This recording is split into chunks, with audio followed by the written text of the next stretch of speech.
Today, I want to take some time and talk about Black Desert Online because that is the game I have been playing. Um, Actually, been playing this game more than I really anticipated I would. I started off by downloading Throne and Liberty, and I wanted to give that game a go and see what I thought of it. And my initial thought on Throne and Liberty was that it looked like a really pretty game, and I like the character creator a lot. But after an initial feeling of thinking there's a lot of things I like about the game, then I started to have this feeling that it's kind of an on rails sort of experience. It's sort of limiting, I guess, what you can do in the game. It feels like if you want to do a lot of PvP in guilds, then you could get together with other players and you could do that, and that's fine. But if you wanted to just kind of hang out in the world and gather stuff and craft stuff and do life skill kind of things and just be present in the world and chill and hang out, it's not really the game for that. And the game I really like the most for that is Elder Scrolls Online. But lately, I've been kind of frustrated a little bit with Elder Scrolls Online and some other games that I have enjoyed, because you start to get attached to the IP. You get attached to the franchise, to the lore, to the world building, all of that stuff. But then the elephant in the room is that the gameplay just isn't really all that good. Now, I know that no game is going to be perfect, right? I mean, that's just the truth. There isn't any such thing as a perfect game, and that's okay. But you should enjoy the game that you're playing. And if you aren't enjoying it, then what's the point? Like, why are you doing it if you don't enjoy it? And, you know, I think I do enjoy the world building in Elder Scrolls. I like the scenery in ESO. I like a lot about it. But what I don't like is the feeling that combat is just not impactful. It just feels so floaty and meaningless. I'm not a PvP player really, so I usually just do stuff in the overworld. But what is the point of doing a quest if every single enemy that you encounter basically looks and feels the same? You just go out there and spam click whatever buttons until the enemy's gone. And then you listen to the quest dialogue, and that's nice. But then the way ESO has been going lately, I don't know that I really even enjoy the quests. I know that there's some quests that I've thought were pretty cool, but you know, Asmongold said this, and I think it's really true. You know, if you want a really good story, why not watch a movie or a TV show or something, right? So we like to have a good story in games, but you know, that's not really the main thing. Like, the main thing is that you actually enjoy the gameplay. And I really feel like that's the elephant in the room, you know? If you hate the combat, it feels boring, does it really make a difference that it's a beautiful game and there's a lot of stuff to love about it on paper? The reality is it doesn't really feel very gratifying after a while. And that's an unfortunate thing maybe to come to terms with and to acknowledge. But I think it's important to really just be, you know, open to the truth of this and you know, think about the reality of, you know, is it fun or is it not? And then I, like I said, I wanted to give Throne and Liberty a try, and I did. And I thought, that's a pretty cool game. But then, you know what I thought after that? I thought, everything that I like about Throne and Liberty is actually stuff that I have thought that I liked about Black Desert Online. And I thought that's really kind of interesting, that I'm looking at this new game and I'm comparing it to BDO, a game that I've never really particularly given a chance. And the reason I haven't given BDO a chance really is that it has really beautiful graphics, but then there's also some aspects of it that are sort of clunky. It has the reputation of being a pay-to-win kind of a game. And there's plenty of reasons why you might feel like, okay, this isn't the right game for me. And I think a lot of that boils down to maybe the preconception of the game. Now, I'm not saying it's the best game ever, but you load into it, the character creator's amazing. Like, there's no other game with a character creator that is as good, all in all, as Black Desert Online. And then if you really look into all the different things that you can do in BDO, you start to realize, well, wow, there's a lot to it. There's lots of life skills. There's lots of things that you can do in the game. And then it starts to be easy to to start to feel like maybe it's worth giving it a try. The graphics are really pretty. Now, they lack a certain degree of polish and clarity that some more modern games have. And what's jarring about BDO is that the graphics are in some ways top notch, like AAA amazing. And then right alongside that amazing, there's also the jank. And it's kind of weird because you look at it and you think, wow, that's really incredible. And then you look at it a little bit more and you think, I don't know. I mean, it's not really that great, and it's kind of weird how you can have that contrast between really, really amazing graphics in the game and kind of more mediocre aspects. And I think it's probably the result of taking a game that was a AAA innovative game back in, maybe 2015 or whenever it started, and then building on that engine and continuing to try to innovate into the future. But it's hit and miss. So there's some aspects that are great, some aspects that are not. Like if you look off into the distance, the render distance isn't really all that great, and there's certain animations which can wind up being really clunky. Like you'll see a horse pulling a wagon or something, and it's the legs on the horse aren't moving, or something silly like that. But by and large, though, the combat feels impactful and amazing. The character models are amazing.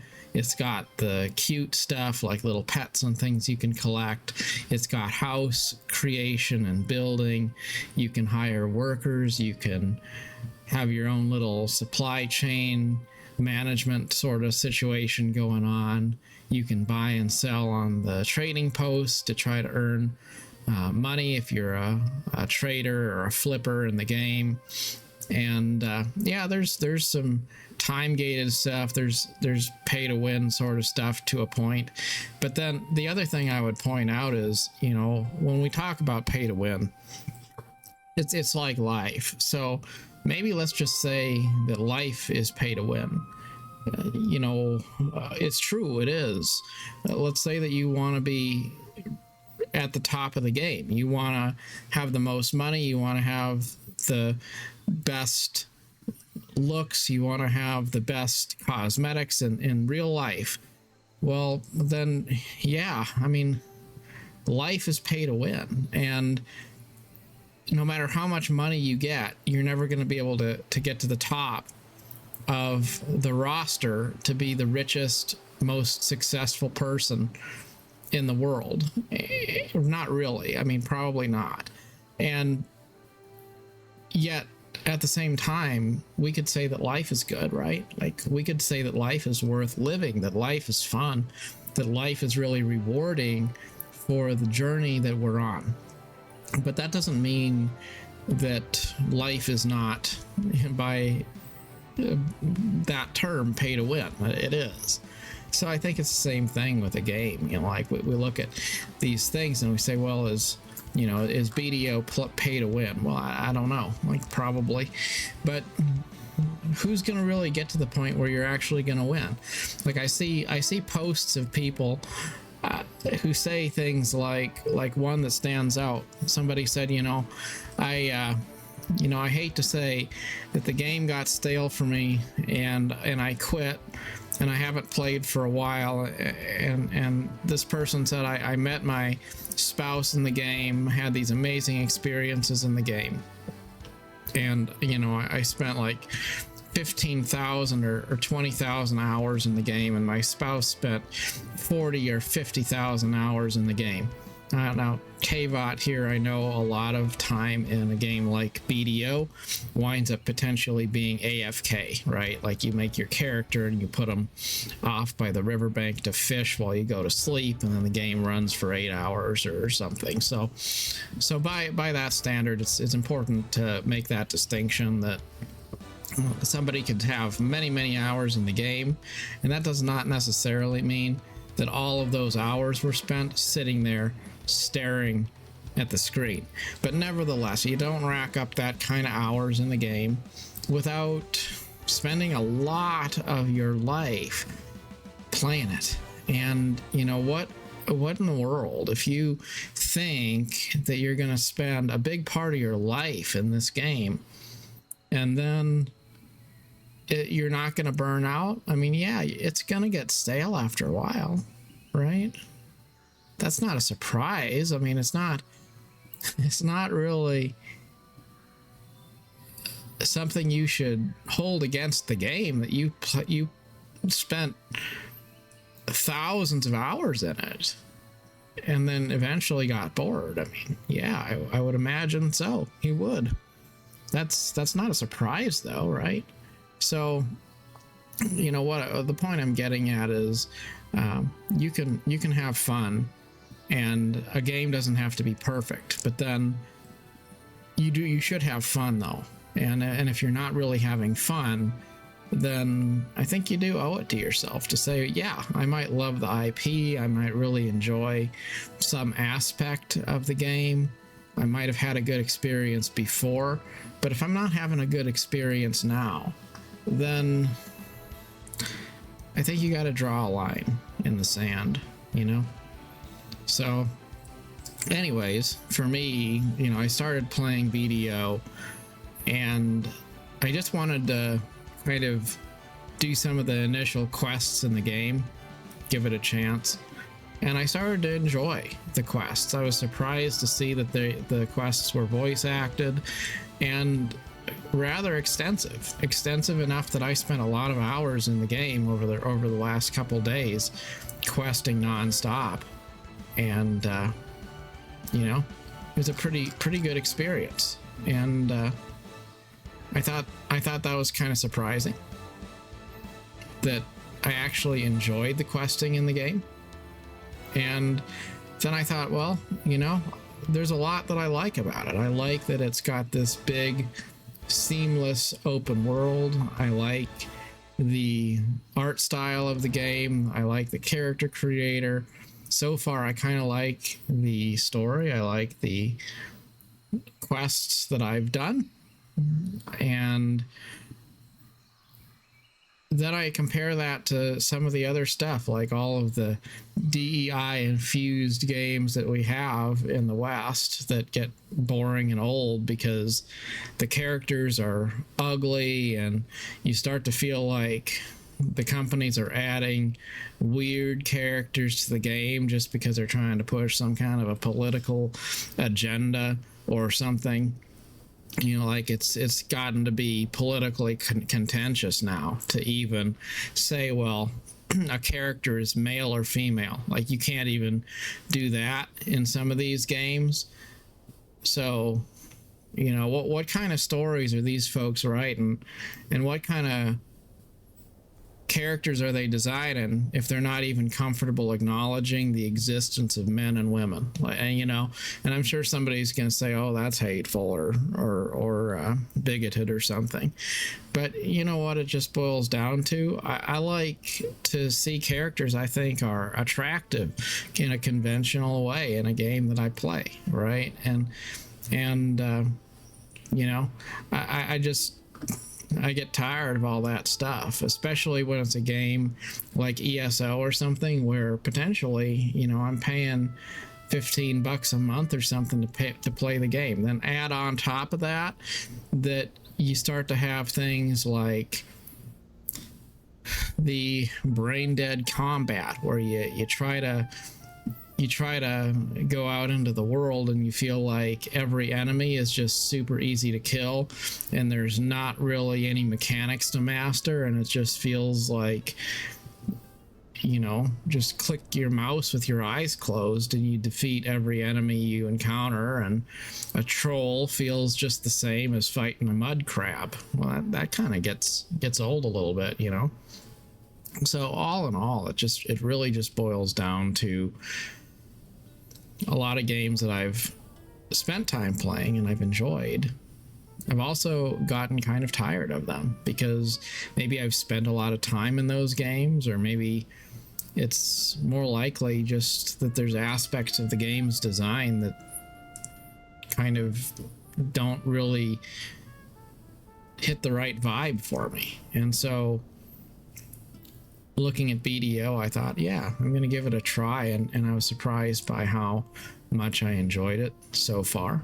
Now, I don't know if it's going to be the game that I, you know, permanently continue to play, but I want to give it a try. I want to give it a shot, and you know, maybe do enough of the quests in the game to unlock the whole map, learn some of the many mechanics that there are in the game to discover, and just kind of be present in it and see what it all has to offer. You know, I mean, you can breed horses, you can sail ships on the ocean. There's so much stuff that you can do in Black Desert Online, and I just want to kind of see, you know, what is that stuff, and what is it like to give the game a fair shot, and you know, play it until I stop enjoying it. Or maybe I'll find out that I actually do enjoy it, continue to enjoy it, and then I'll keep on, you know, keep on playing it. And I really just don't know. I don't know how it'll go, but you know, it is a pretty beautiful world to explore, and I think it's interesting that it's a South Korean company that's producing the game, so it is produced through the lens of kind of that culture and that ethos, and I think that that's something that is also an interesting thing to you know, kind of immerse myself in and experience and see, you know, what's it all about. But certainly on the front side, there's a lot to really enjoy about the aesthetic and the appearance of the game and the design philosophy. There's a lot of little details too, you know, just things that kind of show you that whoever created the game did put a lot of effort into a certain sense of accuracy and detail in a lot of the models that there are. You know, as far as story, another thing, I guess I'll close with this, but I think it's interesting that there's this black spirit, and that's like your, it's kind of like in Genshin Impact, how there's Paimon, that's your guide. Well, you have the black spirit in Black Desert Online, and the black spirit is sort of a creepy creature, like a black ghost, and it gives you power and guides you and stuff like that. But at the heart of it, what happened in the world of Black Desert is that there was like a comet that came down and struck the it struck into the desert, right? And so then there was this these black stones which had a certain sort of a mystical power, and that power is kind of like how it is in the Lord of the Rings. You have the rings of power, right? And they will give whoever has them sort of an unnatural power, but they also corrupt people. And so as you make your way through the game, the black spirit will always give you more power, and you will have a desire to be more powerful. But there's also an admonition in there, because if you become too powerful, that spirit could consume you. And we know this because it's consumed other people before. And, you know, I think that that's a good allegory of life. That we all are sort of, in a way, haunted by this spirit of darkness. It's a desire for power. And it's sort of a force that gives us power if we're willing to take it. And as we give up ourselves so that we can gain a sense of being in control, we also pay for it by losing a certain sense of peace, maybe, that we could have if we surrendered more. And I think there's a lesson in there. Maybe that life is not ever all good or all bad, but quite often everyone, no matter how much they're trying to do what is right, no matter how much they have a desire to have the right motivations, most people are following that sort of a misguided pursuit for personal power, and it's a pursuit that tends to betray people in the end. A very, very deceptive thing, the desire to be more powerful. And that's I think that's really the lesson. If there were a lesson to the story of Black Desert Online, it's that people will do all sorts of different things, all in the service of the pursuit of their own personal power and glory. And